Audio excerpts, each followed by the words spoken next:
Brevísimo, un programa radial dedicado al relato corto, letras, autores y viajes que nos hacen soñar en pocas palabras.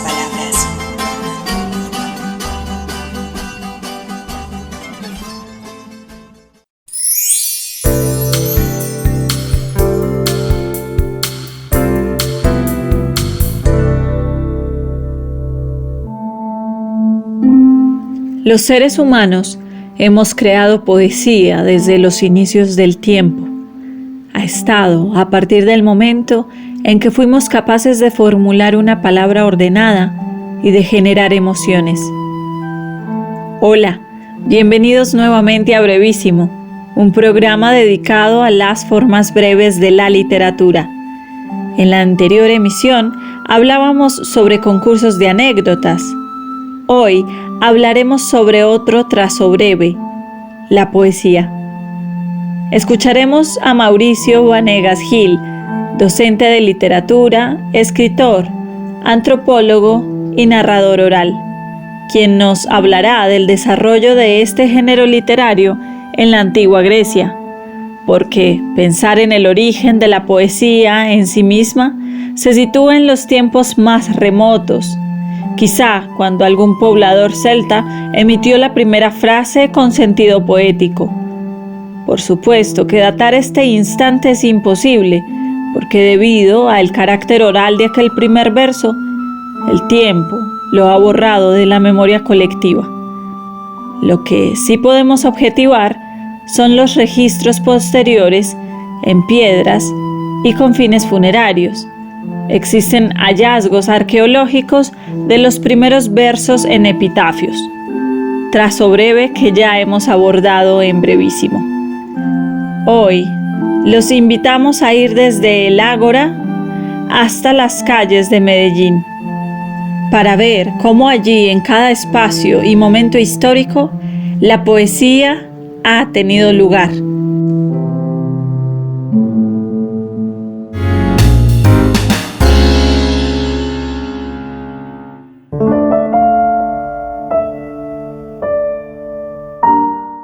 Mil gracias, encantado de participar en este programa radial, Brevísimo. Hoy hablaremos de la poesía. Y decir poesía es efectivamente hablar de un universo de potencialidades y posibilidades a largo plazo. Es hablar de buena parte de la historia de la humanidad que ha sido representada precisamente a través de la poesía. Podríamos decir que en términos relativos, la poesía es quizás el arte más próximo a la música, considerando la música como el gran horizonte, el gran origen del desarrollo artístico y en tanto anclaje de la cultura, de la evolución humana. Pues diremos que el lenguaje que es más próximo a la música en toda su dimensión efectivamente ha sido y probablemente seguirá siendo la poesía, a pesar de algunos vínculos en su momento con la narrativa, con la prosa, con estructuras muy enigmáticas, a veces muy pesadas, muy potentes, muy exigentes para el poeta, por momentos para el lector, pues sigue siendo una manifestación que lleva el lenguaje a sus límites, ¿sí? El lenguaje que puede producir obras bellas de una magnitud inconmensurable como las de Homero, como las de Rimbaud, como las de Baudelaire, pues es justamente llevar el límite de la expresión, donde ya la narrativa, donde ya el discurso, donde ya la oratoria no alcanza, aparece entonces esa posibilidad poética. Recuerdo mis clases de poesía en la universidad cuando comentábamos que una de las estructuras más potentes del poema es hacer que dos palabras que no se conocen finalmente se encuentren. Aristóteles fue uno de los primeros que hizo un esfuerzo por hablar de los géneros literarios y le marcó a la lírica lo que hoy conocemos la poesía con la base o la referencia del instrumento de cuerda muy parecido al arpa, del que tomaba como referencia o ejemplo un poeta ya clásico como Homero. Homero sigue vigente hoy en muchas lecturas, en muchos discursos, en muchas clases que nos permiten desarrollar un diálogo alrededor de esta temática, pero ha sido mucho lo que ha cambiado la poesía, desde un Homero hasta una Wisława Szymborska, por ejemplo. Y buena parte de lo que se ha vinculado tiene que ver precisamente con romper estructuras, con hacer que nuevas palabras se encuentren y con desarrollar temáticas cada vez más difíciles al alcance incluso de la imaginación humana.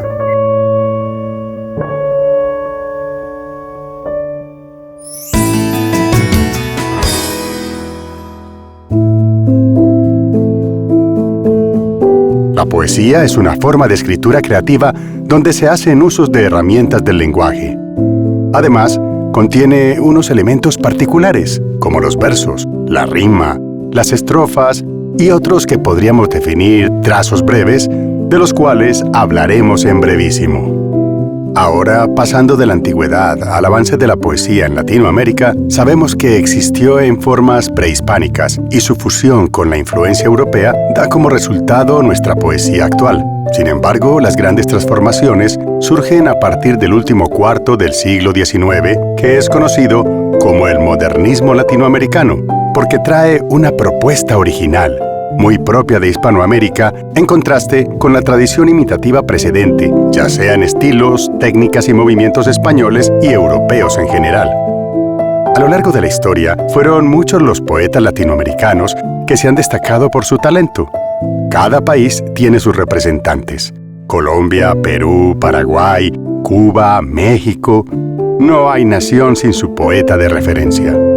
Resulta difícil elegir a unos pocos autores para hacer un repaso de la rica historia de la poesía latinoamericana. Sin embargo, la memoria trae algunos nombres que son ineludibles.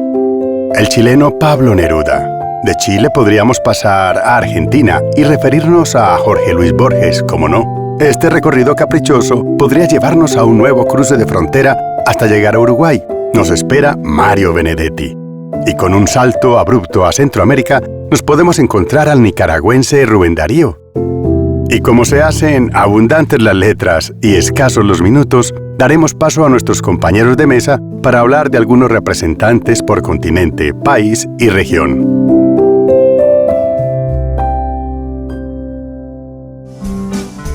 Usted está escuchando Brevísimo, un programa para gente de pocas palabras.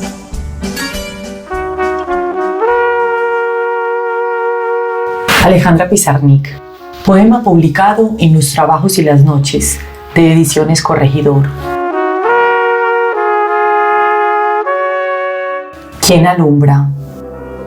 Cuando me miras, mis ojos son llaves. El muro tiene secretos. Mi temor, palabras, poemas.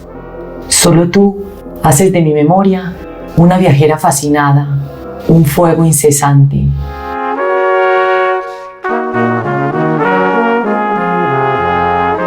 Alejandra Pizarnik fue poeta argentina, escritora, traductora de libros franceses y filósofa de la Universidad de Buenos Aires. Nació el 29 de abril de 1936 en el seno de una familia judía. Su obra, según Cristina Piña, biógrafa de Pizarnik, se hace patente al final de su vida, pues luego de su fallecimiento aparecieron una serie de diarios, cartas y materiales de su biblioteca personal que fueron publicados en libros como Una biografía, Poesía y experiencia del límite, leer a Alejandra Pizarnik, Límites, diálogos y confrontaciones y Nueva correspondencia, entre otras publicaciones representadas en artículos y comentarios sobre el universo literario de la poeta. En estos textos, de golpe, uno se encuentra con que eran muchas Alejandras. Alejandra la poeta, la prosista, la escritora de textos obscenos, Alejandra en diario, en la obra completa, expresa Piña. Su obra tuvo gran influencia de escritores surrealistas que, sin duda, incidieron en su creación literaria. Pizarnik fue una de las voces femeninas más potentes en la poesía de mitad del siglo XX. Su creación está representada en las siguientes obras poéticas publicadas entre 1955 y 1971. La tierra más ajena, La última inocencia, las aventuras perdidas, árbol de Diana, los trabajos y las noches, extracción de la piedra de locura, el infierno musical y textos de sombra y últimos poemas. A continuación, compartimos el último fragmento del poema El deseo de la palabra. Ojalá pudiera vivir solamente en éxtasis, haciendo el cuerpo del poema con mi cuerpo, rescatando cada frase con mis días y con mis semanas, infundiéndole al poema mi soplo a medida que cada letra de cada palabra haya sido sacrificada en las ceremonias del vivir. Pizarnik decidió terminar con su vida el 25 de septiembre de 1972, a la edad de 36 años.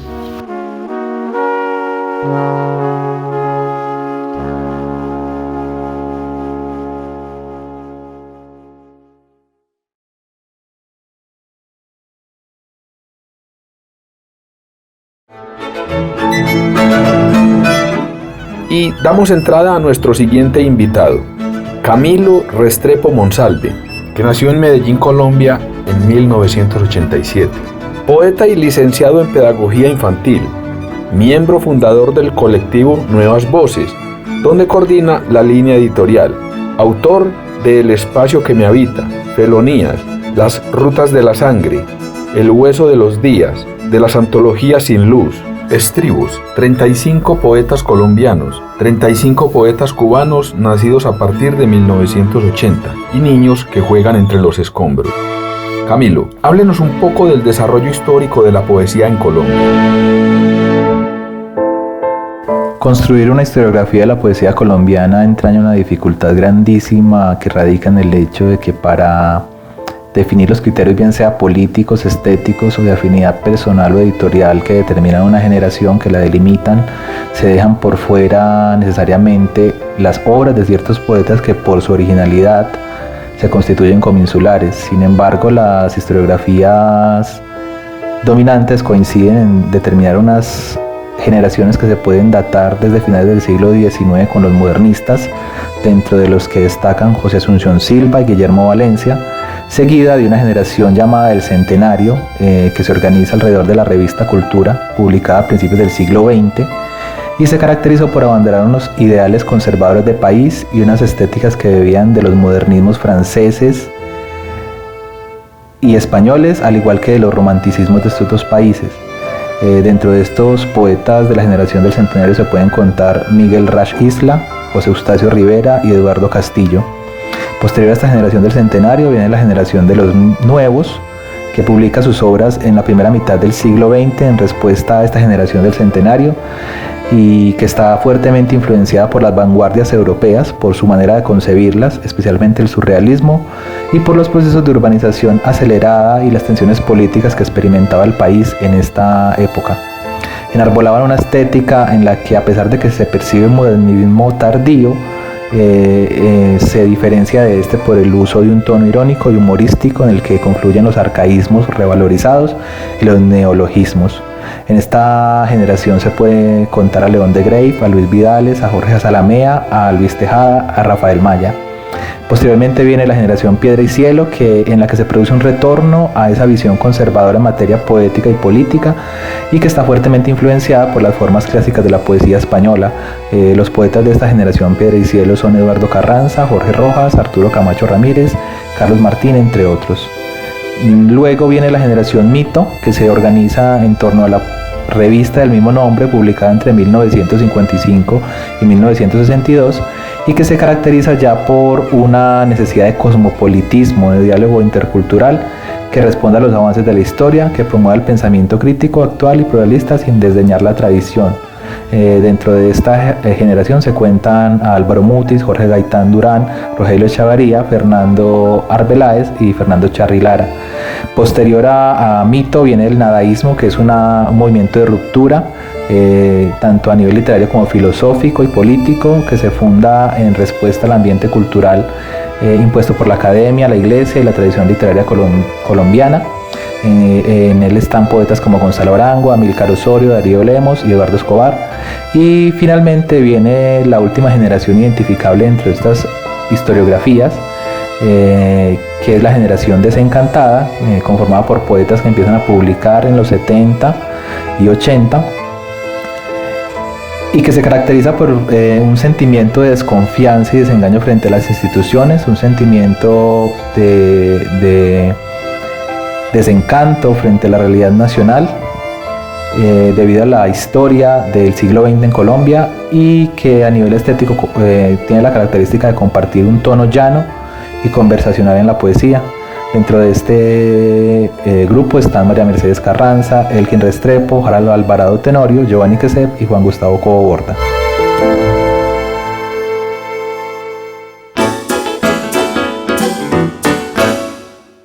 Yo tengo para ti, mi buen amigo.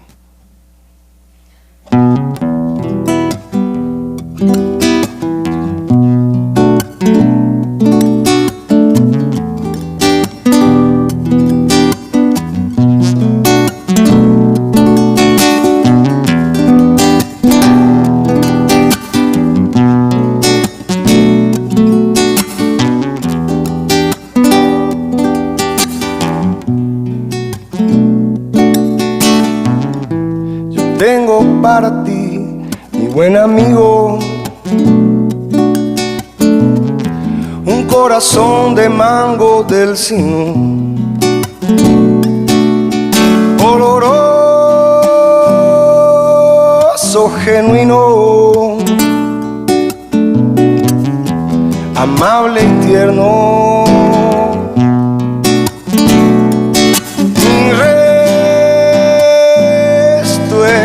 Una llaga, una tierra de nadie, una pedra, un abrir y cerrar de ojos en noche ajena.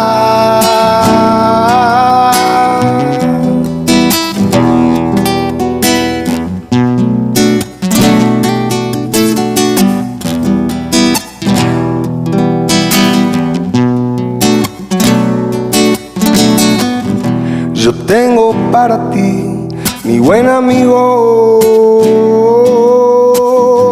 un corazón de mango del sino,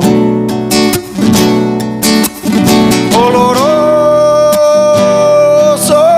y genuino, amable y tierno.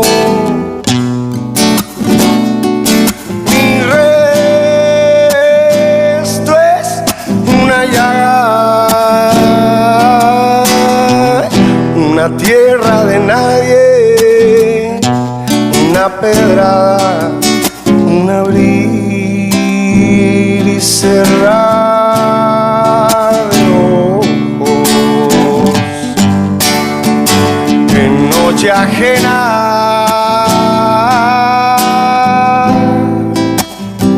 y unas manos que asesinan. Fantasmas.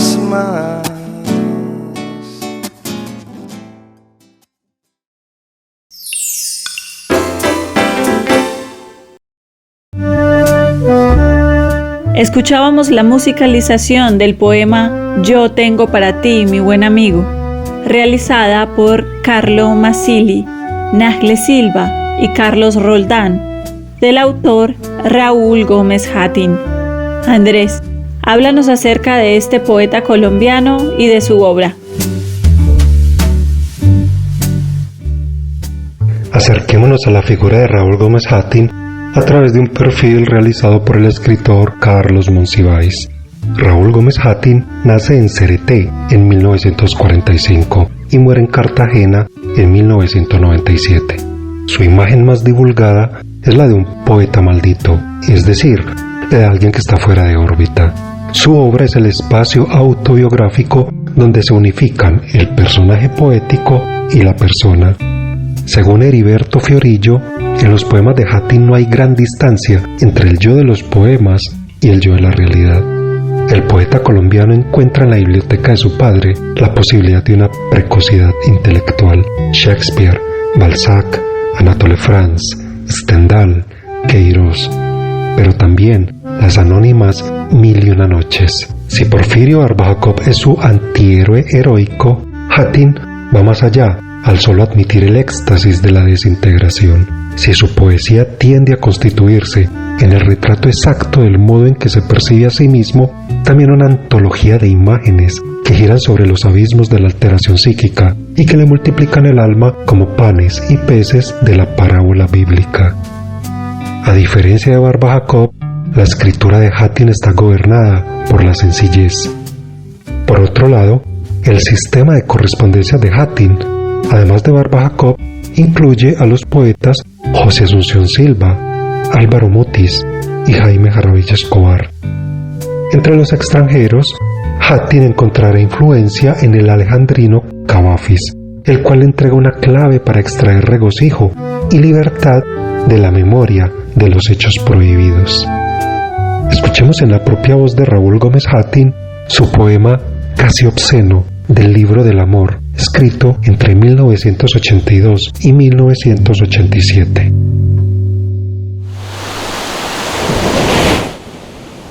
Casi obsceno.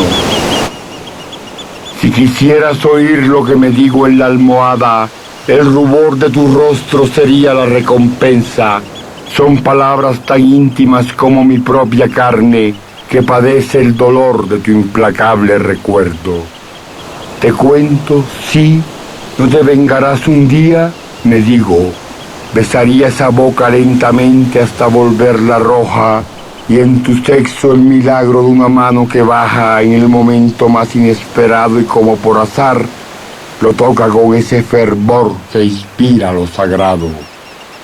No soy malvado, trato de enamorarte, intento ser sincero con lo enfermo que estoy y entrar en el maleficio de tu cuerpo como un río que teme al mar, pero siempre muere en él.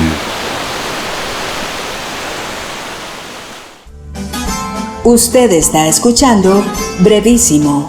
Lo bueno, si breve, 2 veces bueno.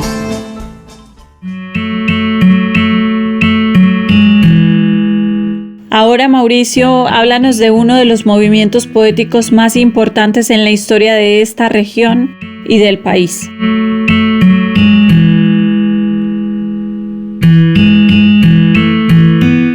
Somos geniales, locos y peligrosos. Esa era la consigna de un grupo de jóvenes que, inspirados en el existencialismo y en el nihilismo, irrumpieron en Colombia a finales de los años 50 y principios de los 60. Eran muchachos a la moda, vestidos de jeans y dispuestos a revolcar una sociedad tradicionalista y camandulera, como ellos la llamaban. Su fundador, un joven llamado Gonzalo Arango, nacido en Andes, un municipio antioqueño, confesó en una entrevista que la idea del movimiento le surgió en Cali. Café Bemoca, Cali, una noche de enero de 1958, soledad abyecta, miraba a una mujer muy bella llamada Leonor. La vida me puso tácitamente esta alternativa: el suicidio o... Así nació el nadaísmo, como un impulso de vivir, de luchar, como un rechazo a la muerte. Necesitaba crear una mística para vivir, decía Gonzalo. Esa misma noche empecé a escribir el manifiesto y cuando lo terminé me fui para Medellín. El manifiesto al que se refiere es uno de los tantos textos incluidos en el libro Manifiestos Nadaístas y que hizo su aparición rimbombante en 1960, cuando se llevaba a cabo en Medellín un encuentro de escritores católicos. Ese día, los nadaístas hicieron correr a monjas, clérigos y laicos cuando lanzaron un pedo químico en el lugar de reunión y tiraron un panfleto titulado Manifiesto al Congreso de Escribanos Católicos, que comenzaba así: no somos católicos, porque Dios hace 15 días que no se afeita, porque el diablo tiene caja de dientes, porque San Juan de la Cruz era hermafrodita, porque Santa Teresa era una mística lesbiana, porque la filosofía de Santo Tomás de Aquino está fundada en Dios y Dios no ha existido nunca, porque somos fieles descendientes de los micos de Darwin, porque en el infierno no hay fogones Westinghouse, sino pailas trogloditas de la edad de piedra, remendadas por los gitanos, y a nosotros nos gusta condenarnos confortablemente al estilo yanqui.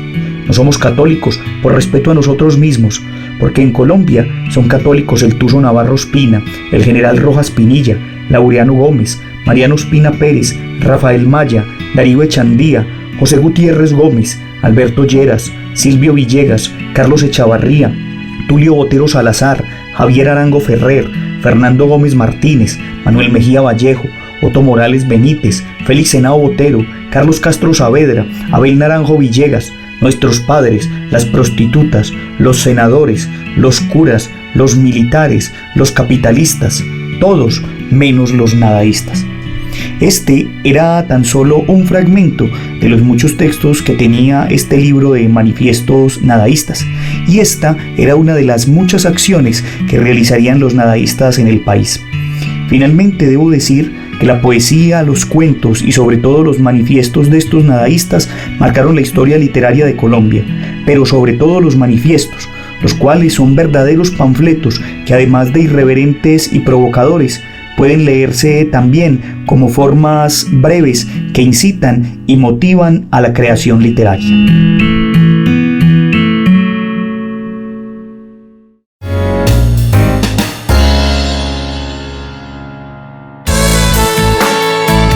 Hemos llegado al final de esta emisión. Síganos en nuestras redes sociales, Facebook, Instagram y YouTube como Brevísimo 2020. Mi nombre es Eric Arango. Agradezco a quienes me acompañaron en la mesa: Alejandra Cardona, Álvaro Tangarife, Andrés Correa, Mauricio Montoya, a Edwin Solórzano y a nuestros invitados especiales del día de hoy, Mauricio Vanegas Gil y Camilo Restrepo Monsalve. A todos ustedes por sumarse y acompañarnos, a la Universidad Nacional por este espacio que nos brinda, a Jorge Benjumea en el máster. Agradecemos a Edwin Solórzano, quien desde su estudio de voces Alas, Volamos tu imaginación, edita el programa de hoy. Acompáñenos en nuestro próximo programa, que será una cartografía literaria de Colombia. Para finalizar, escucharemos el poema de uno de nuestros oyentes, Alejandro López. Los invitamos a ustedes también a enviar sus brevedades al correo brevísimo2020@gmail.com, audios de máximo 1 minuto o textos que no superen las 200 palabras de extensión. Hasta pronto.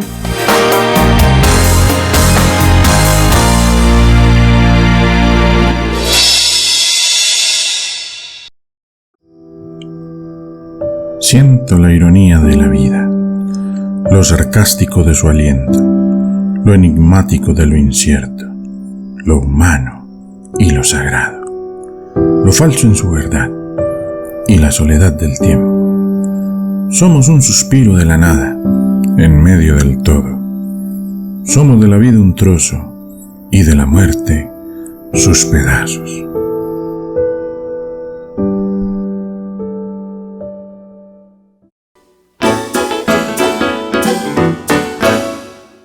Brevísimo, un programa radial dedicado al relato corto, letras, autores y viajes que nos hacen soñar en pocas palabras.